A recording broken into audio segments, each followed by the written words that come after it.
राजस्थान में नेताओं की बयानबाजी थमने का नाम नहीं ले रही।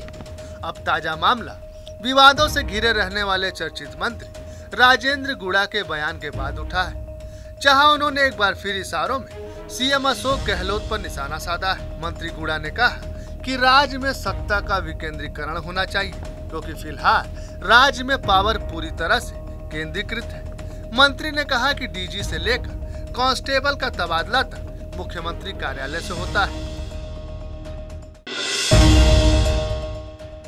राजस्थान कांग्रेस में गहलोत और पायलट की खींचतान जग जाहिर है। अब इस मामले पर बीजेपी खेमे ने छींटाकशी करना शुरू कर दिया है और कांग्रेस पर निशाना साधा है। खबरों के मुताबिक पूर्व मुख्यमंत्री वसुंधरा राजे ने सियासी गलियारों में नई चर्चा छेड़ दी है। राम कथा के दौरान राजे ने कहा कि राम कथा में राम और भरत का त्याग देखिए।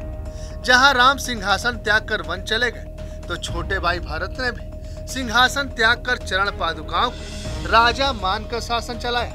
लेकिन आज के समय में ऐसा देखने को नहीं मिल रहा है। अब तो राजनीति में सिंहासन के लिए संघर्ष चल रहा है।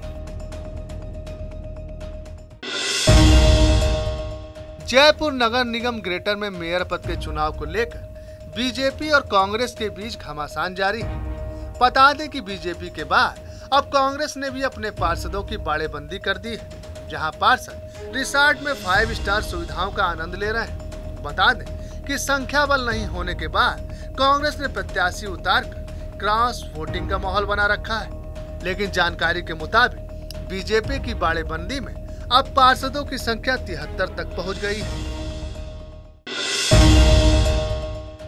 राजस्थान की राजनीति में सियासी उथल-पुथल और पायलट गहलोत खेमे की खींचतान के अलावा बीजेपी खेमे और अन्य नेताओं के बीच भी कड़वाहट समय समय पर देखने को मिलती है। अब ताजा मामला नागौर सांसद हनुमान बेनीवाल से जुड़ा है, जो अपने बेबाक अंदाज के लिए जाने जाते हैं। लेकिन बीते रविवार जोधपुर के कार्यक्रम में केंद्रीय मंत्री शेखावत के आने की सूचना मिलते ही बेनीवाल उस कार्यक्रम से उठकर चले गए। दरअसल जोधपुर की ओसिया विधानसभा क्षेत्र में बीजेपी नेता KR टुकिया के गृह प्रवेश कार्यक्रम के दौरान मंच से घोषणा की गई, कुछ ही देर में हमारे बीच केंद्रीय मंत्री गजेंद्र सिंह शेखावत आने वाले हैं। इसके बाद मंच पर बैठे हनुमान बेनीवाल ने कहा कि उससे पहले हम निकलने वाले हैं और आगे की तैयारी करने वाले हैं।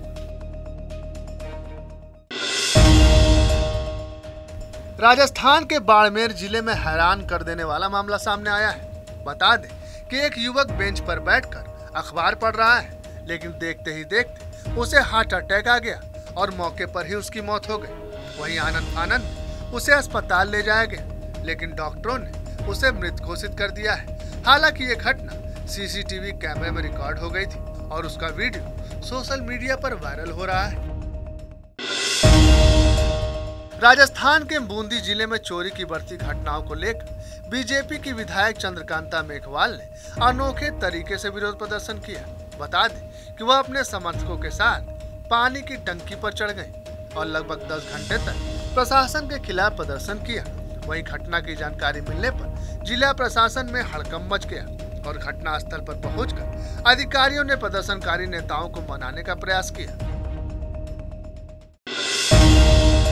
राजस्थान के श्रीगंगानगर में एक भीषण सड़क हादसा देखने को मिला है, जिसमें 4 युवकों की मौके पर ही मौत हो गई।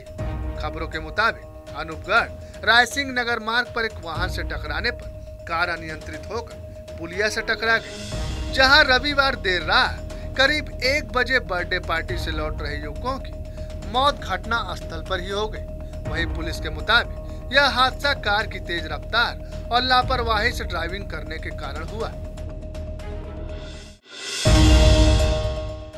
राजस्थान के 12 जिले से एक दिल दहला देने वाला मामला सामने आया है, जहां एक मां ने अपनी 13 साल की बेटी को गला घोंटकर मौत के घाट उतार दिया। घटना के मुताबिक महिला पर आरोप है कि उसने तौलिए से अपनी बेटी की गला घोंटकर हत्या कर दी और इस दौरान मृतक बच्ची का 11 साल का भाई वहीं मौजूद था। बताया जा रहा है कि महिला ने उसे कमरे से बाहर निकालकर कमरे में कुंडी लगाकर वारदात को अंजाम दिया। जानकारी के मुताबिक घटना शनिवार सुबह की बताई जा रही है, जहां महिला का पति शिवराज सिंह, जो एक ऑटो ड्राइवर है, वो किसी काम से घर से बाहर गया हुआ था। राजस्थान के जोधपुर शहर में एयरपोर्ट थाना क्षेत्र इलाके के एक हैंडीक्राफ्ट व्यवसायी के घर बड़ी चोरी का मामला सामने आया है, जहां घर के नौकरों ने चोरी की वारदात को अंजाम दिया। मिली जानकारी के मुताबिक नौकरों ने खाने में नींद की गोलियां मिलाकर व्यवसायी और उसकी बेटी के साथ ही 2 ड्राइवरों को बेहोश कर दिया और उसके बाद घर में रखे सोने चांदी के आभूषण और नकदी लेकर फरार हो गए। वहीं घटना की जानकारी मिलते ही पुलिस मौके पर पहुंची और बताया कि व्यवसायी अशोक चोपड़ा ने 2 महीने पहले 3 नेपाली नौकरों को काम पर रखा था, जहां दोनों घर पर खाना बनाने का काम करते थे।